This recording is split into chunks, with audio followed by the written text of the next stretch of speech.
Good afternoon, everybody. I'm Stone Freeman. Zach Johnson. Stone and Z Show, everybody. We got a lot to talk about today. Of course, the NBA will kick off tonight when the Heat raise their banner. NFL, about considerable, this week and next week are the halfway points of the season. And then the MLB, the World Series, is getting very interesting, to say the least. Zach, where do you want to start off? Well, I hope that nobody watches the Heat game tonight and they have the worst banner raising ever, because I am not a fan of the Heat. But I hope the Bulls show that they're a great team and a great contender and play them tough tonight. The return of Derrick Rose. I mean, there's a lot of great things to be looking at this NBA season.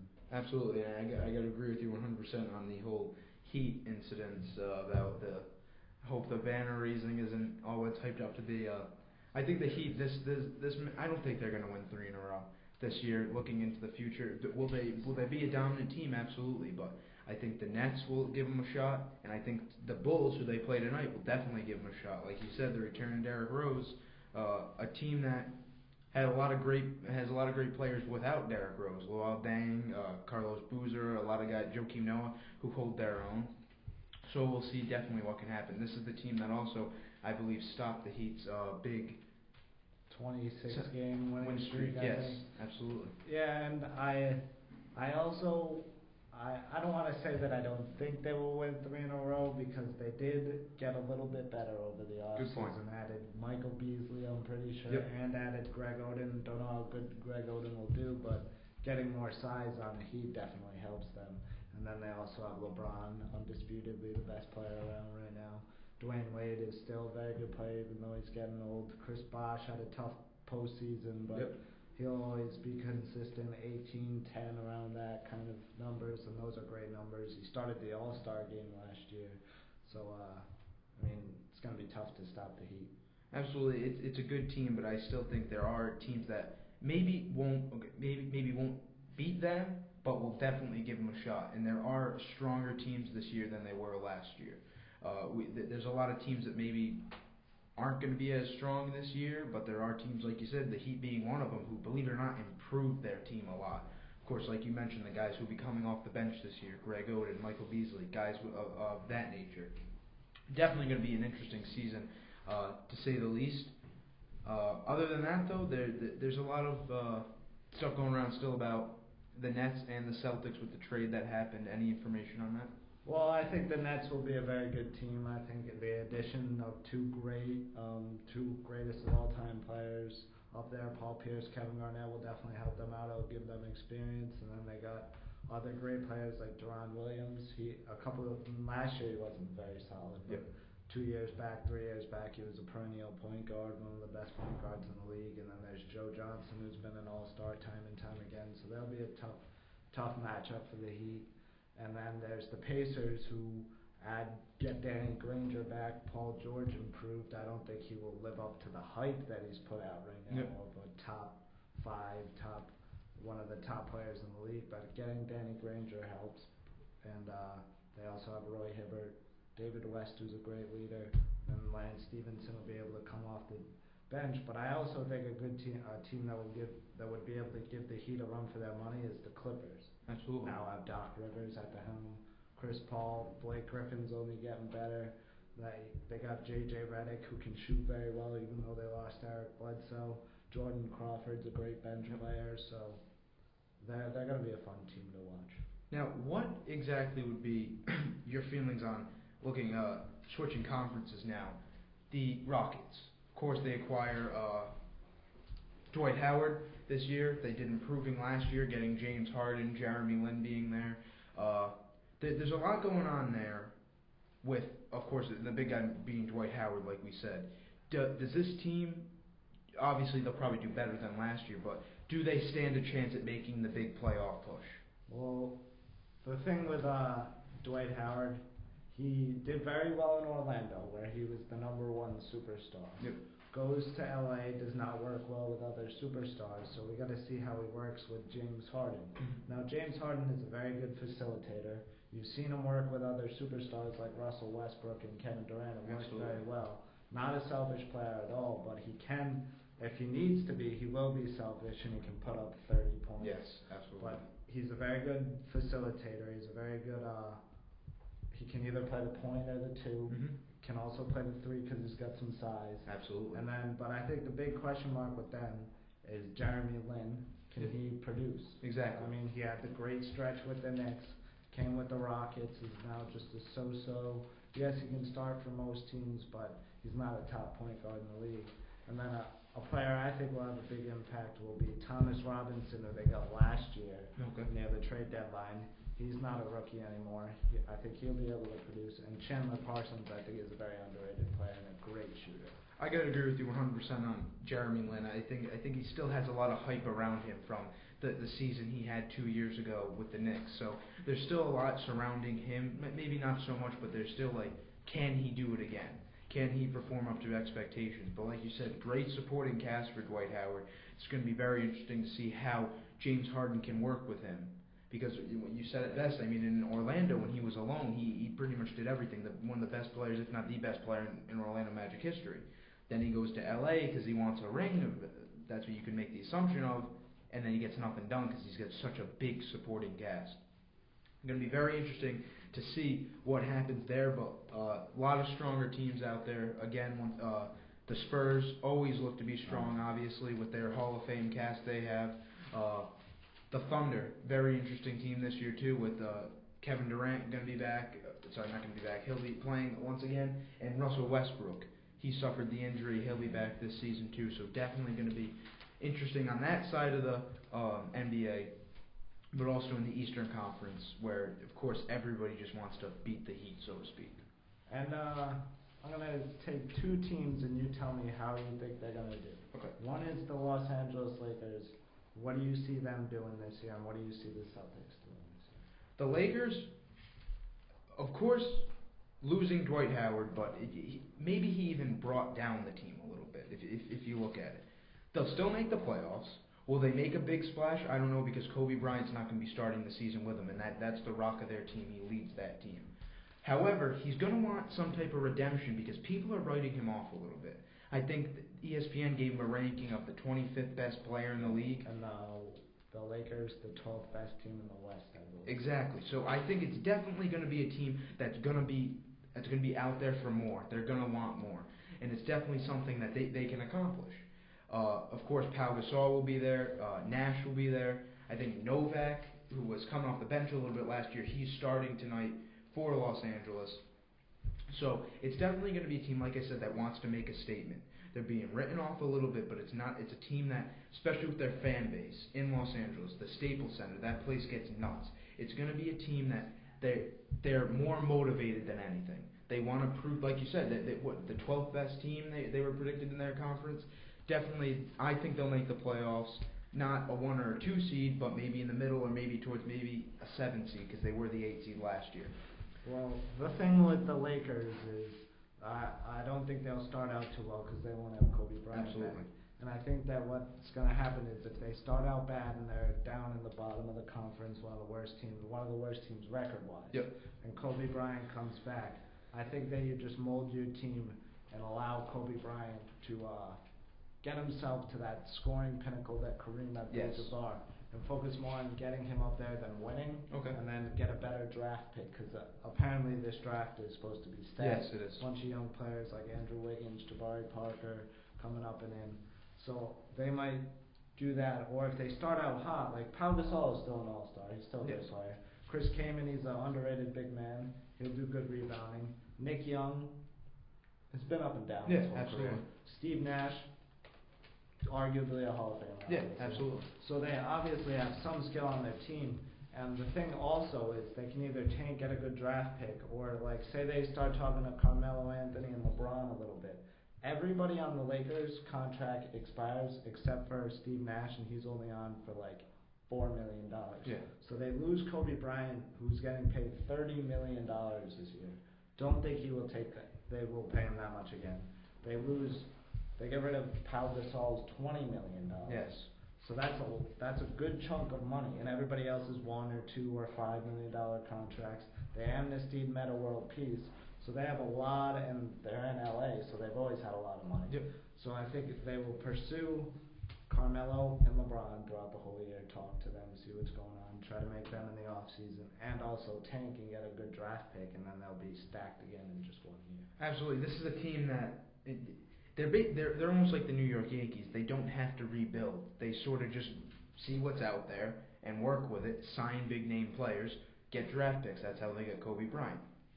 But I think it's a stretch saying LeBron would go there because I really, as much as I hate to say, I think he's so comfortable with the Heat and he feels he's so powerful and now in the NBA. I think he'll stay there. But Carmelo Anthony, who has of course just released a statement a couple weeks ago saying he wants to test free agency. So it wouldn't surprise me if Carmelo Anthony, who of course he's the new guy that's getting all the comments about not having a ring, if he pursues a career now in Los Angeles, because at the end of the day, everybody looks at how many championships you have, and that's something that, of course, Carmelo Anthony lacks. But the perfect thing that you brought up, the perfect speculation about how they're going to be, people are not going to be signing such bigger contracts, and they're going to open up more cap space, and that's where I think they'll definitely pursue a player like Carmelo Anthony. Absolutely. Well, the thing with LeBron is, if say LeBron doesn't win the championship this year, Yep. Chris Bosh plays the way he plays in the playoffs. Dwayne Wade keeps getting hurt, Okay. and he doesn't perform up to. And then Greg Oden gets hurt again. It's just done. Ray Allen retires. What do the Heat have left to offer him? He's not going to win anything there, so why wouldn't he want?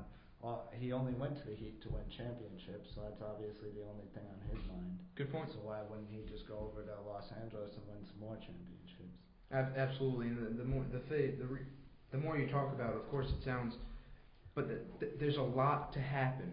Like you said, you mentioned all things. If Dwayne Wade gets hurt, Chris Bosh isn't performing up to expectations. There's a lot to happen for him to back away from Miami. Now, like I said, of course, I want to see it happen because that team is such a powerhouse. It's almost unfair. But I really do think, and once again, pending on everything like you mentioned, I think he's going to stay right there. Do you think, though, there is any other team other than the Lakers that might reach out to him? The Cavaliers. You think so? Or not? Yeah, I think. Pretty sure they didn't sign Andrew Bynum to too much. Nope. They have a lot of expiring contracts. They're a good team with young players like Kyrie Irving. Absolutely. I think they'll be a surprise team this year. They just had the number 1 pick of the draft, Anthony Bennett. They have Anderson Varejao, Tristan Thompson, very solid big men. Yes. Dion Waiters is a good shooter. He's still young. He's only going to get better. So I think and it's his first team he played with. He grew up with that team.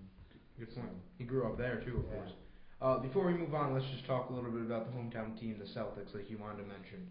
Why don't you give us your spin on it first? I think it all comes down to how they start out. I think if they start out bad, nobody really produces well, then I think they hold off Rondo, don't let him play much. And if they get good trades coming into them for Rondo, they'll play him a few games, and they'll see how good Rondo is, then they'll accept the good trade and get young pieces and go for a good draft pick. But I don't really. And then if they start out well and they go for an 8 seed, I just wouldn't like to see that because it's going to take even longer to get better. Absolutely. Of course, they have such a young team right now, a young coach too, in Brad Stevens. I want to see this team grow, but like you said, if they can find something for Rajon Rondo that's going to be worth the wait, that's going to get them a higher draft pick of some sort, why not trade him away? And like you said, there's no point of going through a rebuilding session when you're going to make the 8 seed in the playoffs. That's not rebuilding. It's like you said it perfectly. It's just going to push them back even further. So of course they have so many draft picks coming up here, but they have young players, talented players too. It's going to be very interesting to see what this team does. But I do think that it was a good move signing such a young coach too, to really go through with the rebuilding process with these guys. Well, I think another thing is if they go through the rebuilding process, have a few down years, Celtics fans are so used to having success, they'll call for someone's head, and that first head that's going to come up first is going to be Danny Ainge. Yes, absolutely. Who probably won't lose his position, and then the next head is Brad Stevens. Good point. So absolutely. I think that if they want to progress fast, I think that they should trade Rondo, get some good solid young players out of that too, because Rondo's one of the best players in the league, and then get a very good draft pick from this stacked draft. Absolutely, and that's definitely a key to this year for all maybe teams that aren't used to having so much success or not having success. If there's a draft class you want a high draft pick in, it's probably this one this year. I agree. All right, let's move on. Before we get to the World Series and the wrapping up of the MLB season, let's talk Week 8 of the NFL. Of course, a lot of big games this week. By big games, I mean what happened during the games. Of course, we saw the Detroit Lions spectacular game-winning drive against the Cowboys. The Patriots defense came to play the second half, shut out the Dolphins, but the 8-0 Chiefs, that's still one of the most surprising things out there. And then you get a couple other things.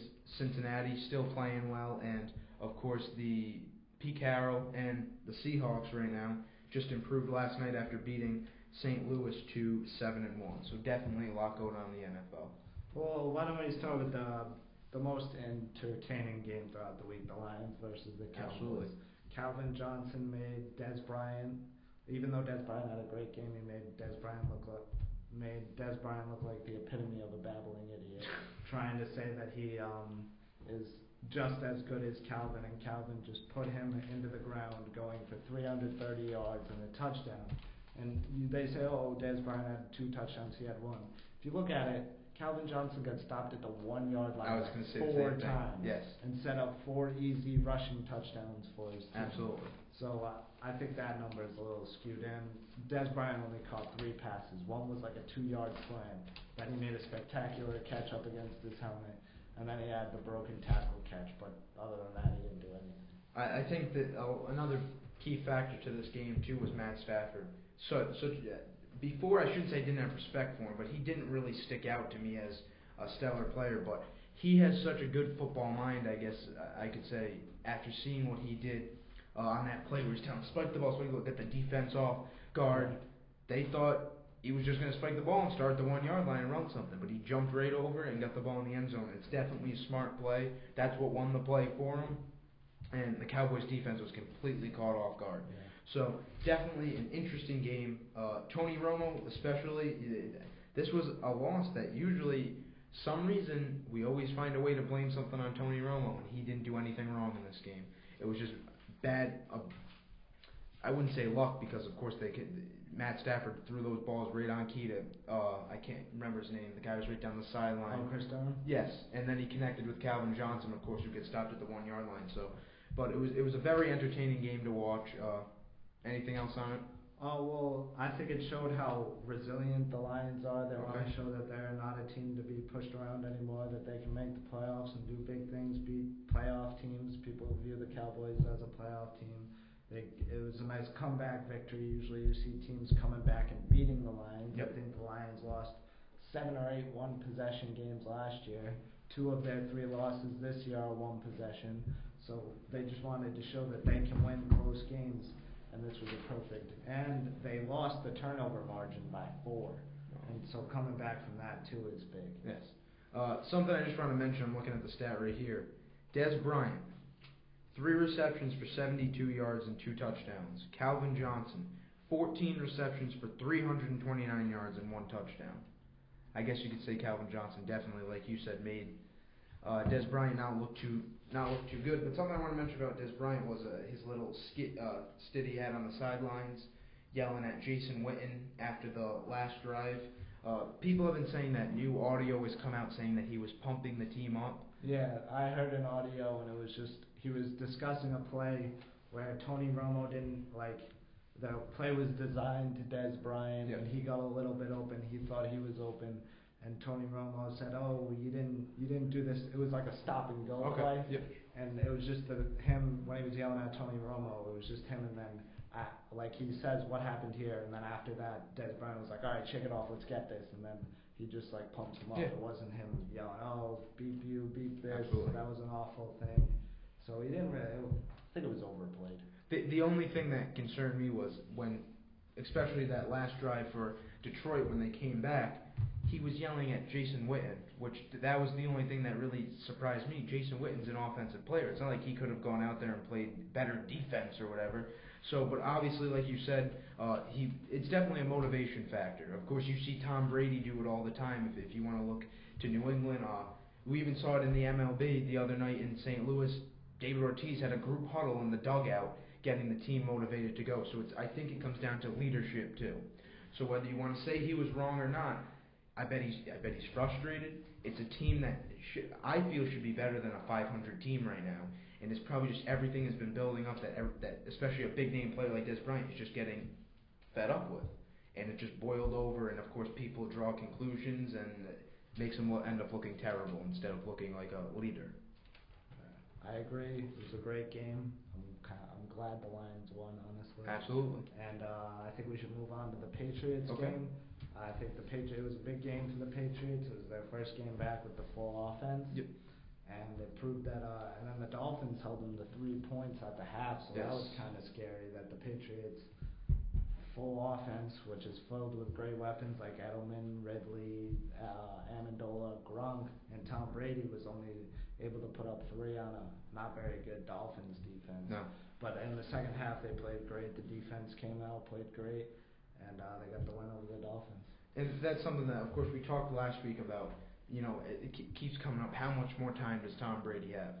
If you asked me at halftime, I would have talked so negatively of Tom Brady. But the second half, something must have clicked when they were off the field, because Tom Brady didn't have any passing yards, only had 1 touchdown, but he looked good. He looked, and of course he was playing with that swollen hand. If you've seen a picture of it, he looked okay. A lot better than he has in past weeks. He looked good in the second half. Of course, their running game wasn't too good, but Ridley had a touchdown for him. I think Brandon Bolden had a touchdown. Yards-wise wasn't too good, but when it came down to we needed a touchdown, they did fine. Rob Gronkowski, of course, like you said, was back for his second game. Amendola was back. So it was definitely an interesting game. The rookies came up big. Aaron Dobson had the 1 touchdown from Tom Brady, so... their defense, though, is what really surprised me. Yeah, their defense kind of screwed me in fantasy in one way, because first half, they held the Patriots to 3 points. The Patriots defense had my opponent 2 points. So I was like, oh, this is great. Put up another touchdown in the second half for the Dolphins. Let the Patriots offense come back and win, and it'll be a great day for everyone. Next thing you know, the Patriots get 2 interceptions, a couple sacks, hold them to no more points, and gives the kid on playing 14 points. So, and with all the injuries the defense has, absolutely, they played great in the second half, showing that they're a playoff contender, Super Bowl contender. Absolutely, that's the key. First, the key thing I was going to mention. Of course, Aqib Talib wasn't in because of the hamstring problem, whatever's been bothering him.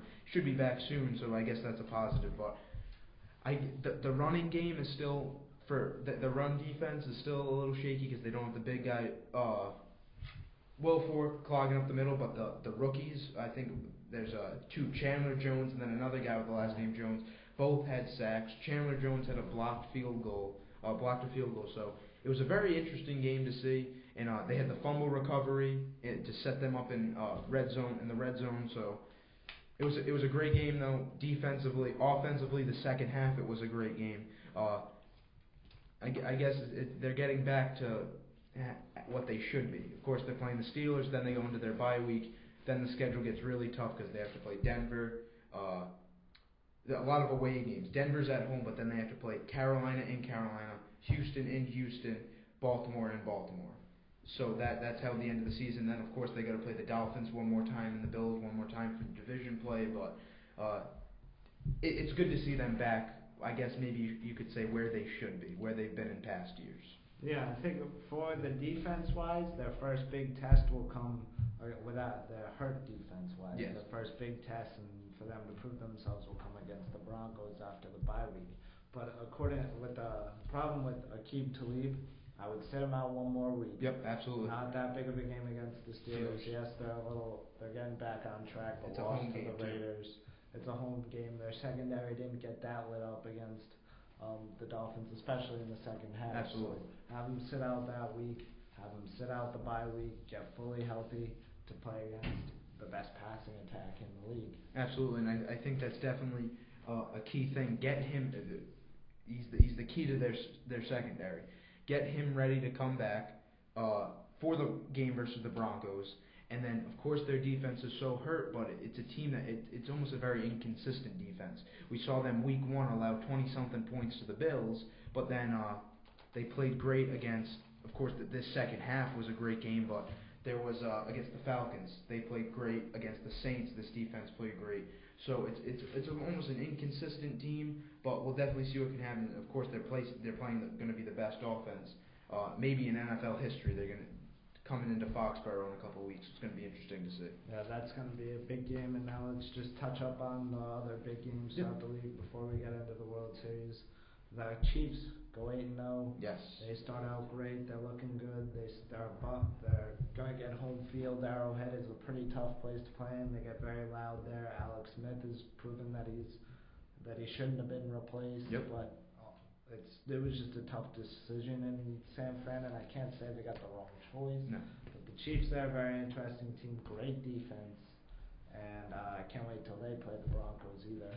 And there'll be 2 of those games too. Yeah, and then I think another big one is the Giants beat the Eagles. Yeah. And they're only 2 games out of first place. That is crazy. They are right in contention and right there. And the 49ers, they started out shaky, just won 42-10. Now they're like 5-2, 6-2, Yep. back on pace. Then there's the Bengals. Very They're good trying team. to prove that they're the best. They're better than the Ravens, which they've proven pretty well now. Yep. And that they're one of the best teams in the AFC and can contend for a Super Bowl and absolutely demolish the Jets 49-9. That was a big game. A game that I found interesting was Washington versus Denver. The reason why I find it interesting was going into the fourth quarter, Denver had the ball at the 1-yard line, but was still down. I think it was 21-14 or something like that. And then they put up a huge fourth quarter, scoring 31 points. Peyton Manning, of course, continuing his amazing season with 4 touchdowns. He did have 3 interceptions, but the touchdowns is what is the main thing. But it was a great game for Denver. Of course, they're going to start playing. Maybe they're going to have to play 2 games against the Chiefs, like we mentioned. They have to play New England. So they have a schedule that shaky, but it's definitely they're probably the best team in the league right now, if not the best offense in the league. I agree. What they did in the fourth quarter was amazing, and if people want to make a big deal about Peyton Manning's interceptions, I would turn them down because 2 of them weren't really his fault. I think one, his receiver fell down on it, and that got picked off. And then the next one, Demaryius Thomas caught it, and D'Angelo Hall just made one of the best plays I've ever seen, jumping out of nowhere, ripping it out of his hand, That's right. falling down to the ground. That was a great play by him. It wasn't really Peyton Manning's fault. So if his receivers, I would say his receivers had 2 interceptions and he had 1. There you go. Anything else we want to touch upon? Maybe lastly, I just want to say this: Atlanta falls to 2-5 after suffering a loss to the Arizona Cardinals. So yeah, they're speechless about that. Yeah. I don't think they have a very good chance to make the playoffs. I don't see much coming out of them because of all the injuries they've had to face. Something that just surprised me a little bit is Matt Ryan led the team in passing, of course, as a quarterback with 301 yards, but he also led the team with rushing. 1 rush for 13 yards. So I guess they could say Steven Jackson definitely should get healthy soon, because if there's a team that needs it, it's definitely the. He did come back this week, but he got very limited Exactly. play, and he didn't play in the second half because he didn't feel well. So very interesting to see around the NFL. A lot going on, but it's only the halfway point. Let's talk about our last segment of the night, I guess you could say. The ending to the MLB season is drawing soon. It will be over by at least Thursday night, maybe Friday morning if there's anything magical going on at Fenway. Zach, tell us your feelings about the first 5 games of the series. Well, I gotta say my cards in 5 prediction was pretty wrong. Yep. Very wrong, actually. The Red Sox have 3 wins right now. Yes. I only predicted them to have 1.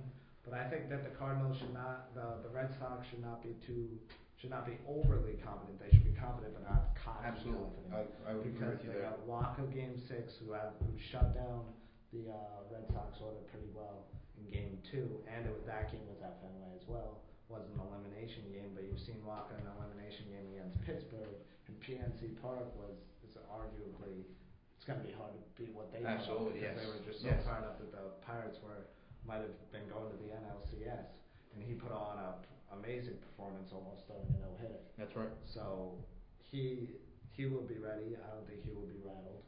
No. So I think he will put up a great performance. And then Game 7, you don't really know who's going to start for the Red Sox. So Cardinals are definitely not out of it. Absolutely, and I agree with you 110% for one reason. Kevin Millar said this back in 2004. Of course, it was in the ALCS, but he was talking to Dan Shaughnessy of the Boston Globe and naming each pitcher that was gonna, because when the Red Sox were down 3-0, and the one thing that I'll never forget about the conversation is he tells Dan Shaughnessy, Game 7, anything can happen. So if the Cardinals win this game tomorrow night in Fenway, anything can happen Game 7. And this whole series just epitomizes anything can happen. Absolutely. We've seen it game 3, of course, with the obstruction call, and then Game 4 when the Red Sox won on a pickoff play. But I do think, with it being such a big game in Fenway Park, of course the Red Sox have the upper hand, but I heard a fact this morning that the Cardinals in World Series history have been down 3-2 in 7 series, and they've won 6 of those 7. So it's definitely a team that has a lot of experience. However, they don't have they have a new coach. Obviously, we talked about him last week, Mike Matheny. Mm-hmm. They don't have Tony La Russa, the living legend, FSU grad, I must add. So it's a very interesting series, and of course, I said it. I thought this was going to go 6 or 7 games, and that's what it's going right now. But I think Lackey's going to be ready to pitch. I'm not taking anything away from Walker. He's a very talented individual. He's 4-0 with I think it's a 1 ERA, 1.00. John Lackey, though, had a great year, 10-13, but of course didn't have his run support, and he's pitching well in the playoffs. He made a relief appearance the other night and did fine against the Cardinals, but it's a game that I think if the Red Sox want to win the series, and of course if they win it, Game 6, it's over, but if they want to win the series, it has to be Game 6, because if the Cardinals win it and then it goes to Game 7, like I said, anything can happen. Well, the thing with Game 6 and Lackey, I think that the relief appearance you talk about Lackey, that gives you confidence because he pitched well. Yes. On the other side, it could give you less confidence because he's a little less tired now. Yep. He just threw more pitches, threw about 11 pitches, so that could tire him out. Gives the Cardinals more opportunities to see him, watch tape on him against their team, gives certain batters more plate appearances against them, so that will help the Cardinals. And then the thing with the bullpen Game 6, Dubron just threw 3 innings. You might want him to start Game 7. Yes. Koji just had a 4-out save, so for him to do that in 2 straight games might not be able to happen. Tazawa's been used a lot, so if you need to go to the bullpen around the 6th inning and you can pinch hit for Lackey, your only options are Breslow, who's been awful, and Workman, who has barely pitched. The only thing that's a little scary for the Red Sox is going into the late innings and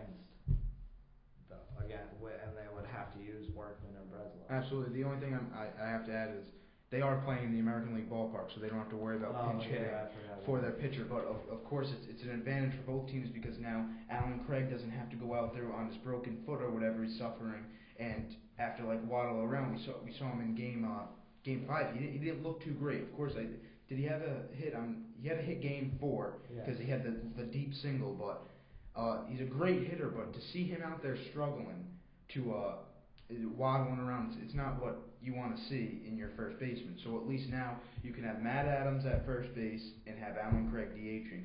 But of course the Red Sox have it made too because now they can move David Ortiz, who's batting 700 something in this series, keep him at his designated hitter spot, and then have Mike Napoli, who essentially sat out that whole series except for a couple fielding plays. He'll now be at first base. But still, I don't see Lackey going any farther than 6 innings. The only pitcher that's done it so far is Lester, and I don't think he's going to put on that good of a performance. So I think when they have to go to their bullpen early, it's either going to be Workman or Breslow, and that's going to be scary for the Sox. Absolutely, because Breslow, of course, played excellent all season. He was part of that bullpen, along with Koji, that really surprised everybody, but he hasn't been too good. Of course, he made the throwing error in Game 2. And then Game 3, I believe. They just brought him in with nobody on base, with 1 out, and he gave up 2 singles, and they took him out. Yeah. So, but I do think I gotta agree with you on they can't be overconfident, but this team is confident because they did just take 2 out of 3 from I think it's the second best home team, the second best team. How am I saying this? The team with the second best home record in baseball. they just took 2 out of 3 from. So they are confident. It's going to be a very interesting rest of the series. But like I said, if the Red Sox want to win it, it has to be Game 6. I agree. Anything else you want to add? Not really. Well, I still think the Cardinals are going to win in 7. If you ask me, I don't think the Red Sox are going to win at all. it's interesting, but going back to Fenway, and once again, this is an advantage for both teams. You're going to have the designated hitter now, so every 9th person, because I don't think one pitcher got a hit, except No, I don't think so. no, I don't think they did. So no, it was basically every 9th player up was an out, with the exception of maybe an occasional pinch hit. But both teams have a lot going for them. But St. Louis, like I said, they have such a historic history. They're not counting themselves out yet at all. Is it harder for them? Absolutely, but we'll see what happens. And another thing that's going to help the Cardinals, and I think the last 3 years, they're like 10-1 in elimination games, so they know where they are. The whole team knows where they are. They know how to play an elimination game. And I believe Game 6, Jim Joyce is behind the plate. Yes, he is. And what other umpire do the Cardinals like better now than Jim Joyce? Not many. I got to agree with you there, but mentioning the umpires, have you seen? And I think it's with all the umpires on the staff, so you can't really say there's necessarily a bad thing about this, but the strike zone of this set of umpires is very wide. It's consistent, but it's wide, exactly. We see guys getting, Matt Carpenter, I think was running down to first base, thought he had a walk, strike 3 inside. But the thing I got to stick up for him is at least it's consistent. Yeah, They're not all umpires, yeah. Exactly. There's not one umpire that's pitching that's like got a very tight strike zone, and another guy's strike zone's out here. It's very consistent. So the obstruction call, of course, you can review that and look at it, and people argue one way, people argue the other, but it was the right call. Absolutely. If you extend the baseline up, he's still mostly in the baseline. Yes. And by the rule, intent doesn't matter. So. And the thing, of course, I'm a Red Sox fan. I'm proud to admit I'm wearing the Red Sox tie, but the thing is, no matter how you look at that play, when Jim Joyce is about to call that call, is he taking into consideration that Will Middlebrooks he's just looking at Will Middlebrooks' legs are going in the air. He has to be tripping Allen Craig. He has to be. The diving towards second base doesn't even matter because intent has no call in the play. It's all what the umpire sees it as. Obstruction, the intent of the obstruction, I don't think matters. All right. So say you're just standing there with no intent of getting in his way, but you get in his way, that's obstruction. Okay. So intent doesn't matter whether he was diving to see someone in the crowd, diving to second base, or just playing in the dirt, making a sand, or purposely trying to tackle Allen Craig. It all doesn't really matter. And if people call that Jim Joyce looking away, the home plate umpire is looking at the same play, calls the guy safe at home, and they all meet up and agree and all come with the same call. And if I'm a Red Sox supporter, which I am, the number one thing I want to look at this play too is what made Saltalamacchia throw that ball to begin with? Don't even look at the call they made. What? You got 2 outs in the inning with Pete Cosmo. Exactly. What would make you throw that ball to third base? And of course, they saw Craig Breslow completely, screw up in Game 2 at Fenway. What would make you throw that ball to begin with? And that's the thing that I think is very interesting. That's more important to me. I'm looking at it as, the play could have went either way. I mean, of course, looking back on it now, of course, Joe Torre made his press conference representing the MLB. It was the right call. But at the end of the day, what made Jared Saltalamacchia throw that ball? And that's why I think, if you want to link something else, why David Ross has been starting these past couple of games over Jared Saltalamacchia. In the World Series are 3-0 with David Ross behind the plate and 0-2 with Salty behind the plate. So I think if you're going to pick a catcher for Game 6, it's pretty obviously. And after that big hit, why would they even think to play Saltalamacchia? One last question I want to ask you, being from a Red Sox fan perspective. I don't really even know where I stand on this. Do you think it should be Middlebrooks at third and Bogarts at short, or Bogarts at third, Drew at short? I think that they should have tried Middlebrooks at third and Bogarts at short. All right. But I mean, yes, you were down in the series, and then Game 5 is very important. And you want to go with something that's consistently worked, and that's Drew at shortstop. Worked all season, has worked all playoffs. It's got you where it's been, even though he hasn't been productive. But I think that maybe like game 2, I think they should have experimented. Yeah. Middlebrooks at third, Bogarts at short, and sit David Drew. Not that, Steven Drew. It's very interesting how everything's going to play. Of course, it's coming down to of course by Thursday we'll know who's the World Series champion by Thursday night. So we'll definitely see what's going to happen there. You predict the Cardinals come back, I assume. Cardinals in 7. Yep. All right. Well, I'll tell you this: if it goes 7 games, I pick Cardinals. Game 6 though, I think they can win it. Aren't you going to game 6? There is a small possibility I will be in attendance tomorrow night at Fenway Park. Near a camera by any chance? Near a camera? Well, you want physical proof, don't you? Yeah, I would love to see it on the TV. Follow me on Twitter. I'll post a picture. All right, everybody. I think we're gonna wrap